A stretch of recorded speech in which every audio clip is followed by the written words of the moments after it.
صل على محمد وآل محمد.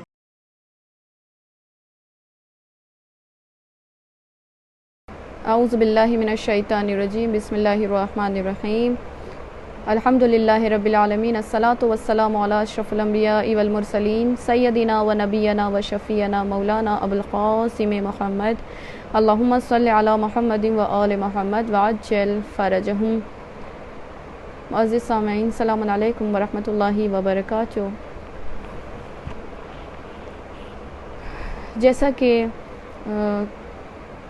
کل میں نے عرض کیا تھا کہ خدائے مطلق نے قرآن مجید میں ارشاد فرمایا ہے کہ یا ایھا الذین آمنوا کتب علیکم الصیام کما کتب علی الذین من قبلکم لعلکم تتقون، کہ اے وہ لوگ جو ایمان لے آئے، تم پر روزے کو اسی طریقے سے فرض کر دیا گیا ہے، لکھ دیا گیا ہے، قرار دے دیا گیا ہے جس طریقے سے تم سے پہلے والوں پر روزے کو قرار دیا گیا تھا، لکھا گیا تھا. کیونکہ تم تقوی اختیار کر سکو.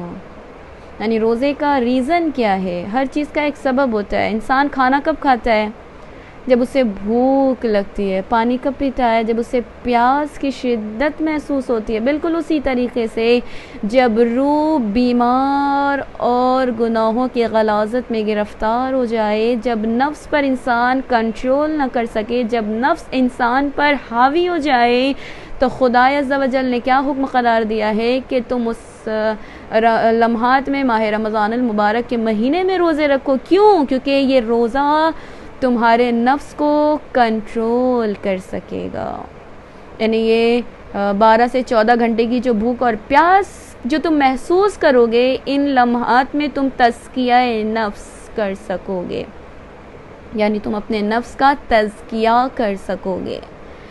تمہیں پتہ چلے گا کہ جب تم اپنے خشک ہونٹوں کو دیکھو گے، خشک گلے کو دیکھو گے، خشک زبان کو دیکھو گے، تو تمہیں اس وقت اندازہ ہوگا کہ یہ تمام چیزیں، چونکہ کھانا اور پینا تو اللہ سبحانہ و تعالیٰ نے بندوں کے اوپر حلال قرار دیا ہے، لیکن حلال کردہ چیزوں کو بھی اگر بندہ اپنے اوپر حرام جانے، اگر یہ سمجھے کہ اللہ عز و جل نے اسے کھانے اور پینے سے منع کیا ہے، روکا ہوا ہے، تو سبب کیا ہے؟ بس سبب یہی ہے کہ اگر انسان کھانے اور پینے سے دور رہ کے اپنے رب کا قرب پانا چاہے، اپنے رب کو راضی کرنا چاہے، تو اس کے لیے سب سے بیسٹ موقع کیا ہے؟ وہ ماہ رمضان المبارک کے مہینے میں اللہ سبحانہ و تعالیٰ کی رضا کی خاطر روزہ رکھے. اور جب وہ اپنے اوپر، چونکہ روزے کو فرض قرار دیا گیا، لعلکم تتقون، کہ شاید کہ تم متقی بن سکو، شاید کہ تم متقی بن سکو، شاید کہ تم تقوی کے زیور سے آراستہ ہو سکو. چونکہ رسول خدا ماہ رمضان المبارک کی فضیلت کے اعتبار سے، اور اس خطبے میں رسول نے اصحاب کرام کو ماہ رمضان المبارک کی فضیلت سے بھی آگاہ کیا ہے، اور بتایا یہ ہے کہ اللہ سبحانہ و تعالیٰ نے ماہ رمضان المبارک میں روزے کو فرض کیوں قرار دیا ہے، واجب قرار کیوں دیا ہے. رسول خدا کیا ارشاد فرماتے ہیں؟ رسول خدا ارشاد فرماتے ہیں کہ یہ ماہ رمضان المبارک کا جو مہینہ ہے، یہ کیا ہے؟ یہ تمام برکتوں کے مہینوں سے افضل ہے. یعنی یہ تمام جو بھی اللہ نے برکت کے مہینے قرار دیے، ان برکتوں کے مہینوں سے سب سے افضل و اعلیٰ کون سا مہینہ ہے؟ ماہ رمضان المبارک کا مہینہ ہے. پھر رسول خدا ارشاد فرماتے ہیں کہ اس ماہ رمضان کے دن بھی بہت برکت والے ہیں. یعنی ماہ رمضان المبارک کے دن اگر ان ایام میں، ان لمحات میں، ان راتوں میں اگر اللہ اپنے رب کو راضی کرنا چاہے، اگر اپنے رب کی رضا چاہتا ہے، تو اس کے لیے ضروری کیا ہے کہ وہ ماہ رمضان المبارک میں اللہ کی خوشنودی کے خاطر ہر وہ عمل انجام دے جس سے خدا کی رضا، جس میں خدا کی رضا شامل ہو. پھر رسول کیا ارشاد فرماتے ہیں کہ اس ماہ رمضان المبارک میں اللہ سبحانہ و تعالیٰ نے اپنے بندوں کو خدا کی طرف دعوت دی ہے، اور اس مہینے میں تمہیں اہل کرامت میں سے قرار دیا ہے. یعنی کیا فرما رہے ہیں رسول کے؟ نفس کو تسبیح کا ثواب دیا گیا ہے اور تمہاری نیندوں کو عبادت کا ثواب دیا. یعنی اگر انسان حالت روزہ میں سو بھی جائے، چونکہ جب انسان روزہ رکھتا ہے تو اسے نیند بڑھ جاتی ہے، تو رسول کیا فرما رہے ہیں خطبے میں اپنے کہ انسان کا سونا عبادت ہے اور اس کا سانس لینا تسبیح کا ثواب رکھتا ہے۔ پھر فرماتے ہیں رسول خدا کہ ماہ رمضان المبارک کے مہینے میں اللہ تمہارے تمام اعمال کو قبول کرتا ہے، تمہاری تمام دعاؤں کو مستجاب کرتا ہے۔ پھر رسول فرماتے ہیں کہ سچی نیت کے ساتھ اور پاک دلوں کے ساتھ اپنے رب کو پکارو، اپنے رب کو یاد کرو، اور اللہ نے تم کو روزے رکھنے اور قرآن کی تعلیم کا حکم دیا ہے، یعنی ماہ رمضان المبارک میں تم روزہ رکھو تاکہ تم اپنے نفس کا تزکیہ کر سکو، اور ماہ رمضان المبارک میں تم کیا کرو؟ قرآن مجید کی تلاوت کرو، یعنی جب تم اپنے رب کے کتاب کا، اپنے رب کی بھیجی ہوئی قرآن کا مطالعہ کرو گے، قرآن کو پڑھو گے، تو تمہیں اپنے رب سے اور انسیت پیدا ہوتی چلی جائے گی۔ پھر رسول دوسری طرف ارشاد فرماتے ہیں اذکروا بجوعکم وعطشکم فیہ جوع یوم القیامت وعطشہ، یعنی اپنی بھوک اور پیاس سے قیامت کی بھوک اور پیاس کو یاد کرو۔ یعنی کیا سبب ہے ماہ رمضان المبارک میں انسان روزے کیوں رکھتا ہے؟ کیونکہ ہم نے ہمیشہ سے احادیثوں میں اور روایتوں میں یہی سنا ہوا ہے کہ جب قیامت برپا ہوگی تو انسان بھوکا اور پیاسا ہوگا، چونکہ انسان گناہگار ہوگا، چونکہ انسان معصیت کرنے والا ہوگا، چونکہ انسان نے اللہ کی نافرمانیاں کی ہوگی، چونکہ انسان نے بہت گناہوں کو انجام دیا ہوگا، اور انسان ہر لحظہ اپنے آپ کو خدا سے دور کر رہا ہوگا، تو جب انسان گناہگار ہوگا تو پھر حساب و کتاب بھی بڑا سخت ہوگا، پل صراط بھی بڑی سخت ہوگی، میزان بھی بڑی سخت ہوگی، تو ان لمحات میں انسان کو بھوکا اور پیاسا رکھا جائے گا۔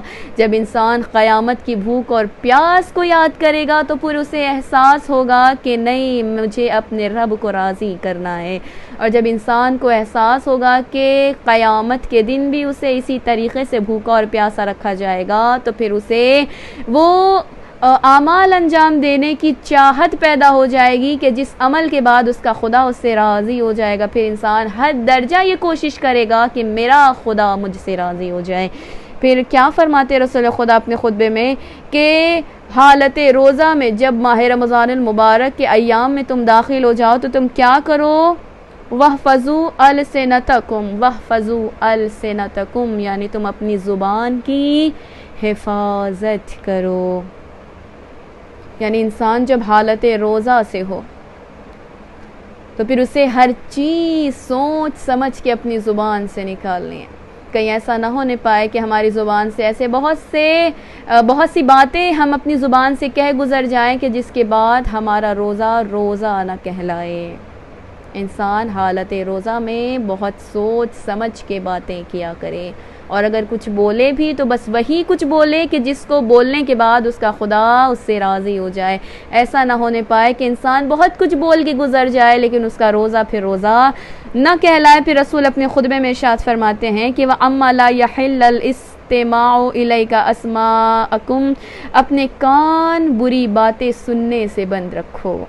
کبھی کبھی ایسا ہوتا ہے کہ انسان جب چار لوگوں کے ساتھ بیٹھ جاتا ہے تو اسے بڑا لطف آتا ہے، بڑا اچھا لگتا ہے کہ فرینڈ سرکل میں جب انسان بیٹھتا ہے تو اسے بہت گپ شپ کرنے کی عادتیں ہو جاتی ہیں کہ ہم اپنی بھی کچھ بتائیں، دوسروں کو بھی کچھ سنیں، پھر کسی اور کی بھی باتیں ڈسکس ہونے لگتی ہیں، باتیں ہونے لگتی ہیں، اور جب باتیں ہونے لگتی ہیں تو پھر برائیاں ہونے لگتی ہیں، اور جب پھر برائیاں ہونے لگتی ہیں تو پھر غیبتیں ہونے لگتی ہیں۔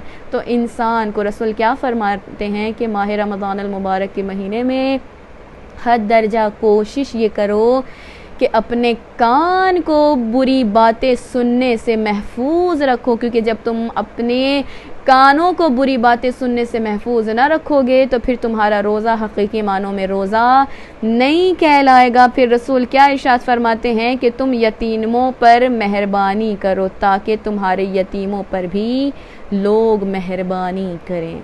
یعنی رسول بیان کرنا چاہتے ہیں کہ جب انسان بھوک اور پیاس کی شدت کو برداشت کرتا ہے ماہ رمضان المبارک کے مہینے میں، یعنی ایک سبب ہے، یہ ریزن ہے کہ انسان جب خود بھوکا ہوتا ہے تو پھر اسے سامنے والے کی بھوک اور پیاس کا احساس ہوتا ہے. اگر انسان خود بھوکا ہوتا ہے تو پھر کسی یتیم کے بھوک کا اسے احساس ہوتا ہے, پھر اسے فیل ہوتا ہے کہ یقیناً مجھے اتنی بھوک لگ رہی ہے تو اس بچے کے جو سر پر اس کے ماں باپ کا بھی سایہ نہیں ہے, پھر وہ بچہ کتنا بھوکا ہوگا. یعنی یہ ماہ رمضان المبارک کا مہینہ ایک احساس کا مہینہ ہے کہ جس کے بعد انسان کو دوسرے انسان کی طرف سے اس کے دل میں ایک فیلنگ پیدا ہو جاتی ہے, ایک احساس پیدا ہو جاتا ہے. پھر اسے احساس ہونے لگتا ہے کہ یقیناً میں بھوکا ہوں, تو پھر اس بھوکے کو بھی کتنی بھوک لگ رہی ہوگی, اس یتیم بچے کو بھی کتنی بھوک لگ رہی ہوگی. پھر رسول ارشاد فرماتے ہیں کہ اپنے گناہوں کی معافی مانگتے رہو, کیونکہ یہ مہینہ گناہوں کی مغفرت کا مہینہ ہے. اگر انسان ان لمحات میں اپنے رب کو راضی کر لے گا, ان لمحات میں اگر اپنے رب کو اپنی ذات سے خوش کر چکا ہوگا, تو یقیناً اللہ عز و جل اس کی ذات سے ہمیشہ راضی رہے گا. آخر میں یہی دعا ہے, پروردگارا ہمارا روزہ اس طریقے سے قرار دینا کہ حقیقی معنوں میں ہمارا شمار حقیقی روزے داروں میں قرار دینا. وآخر دعوانا الحمدللہ رب العالمین. اللہم صلی علی محمد و آل محمد وعجل فرجہ.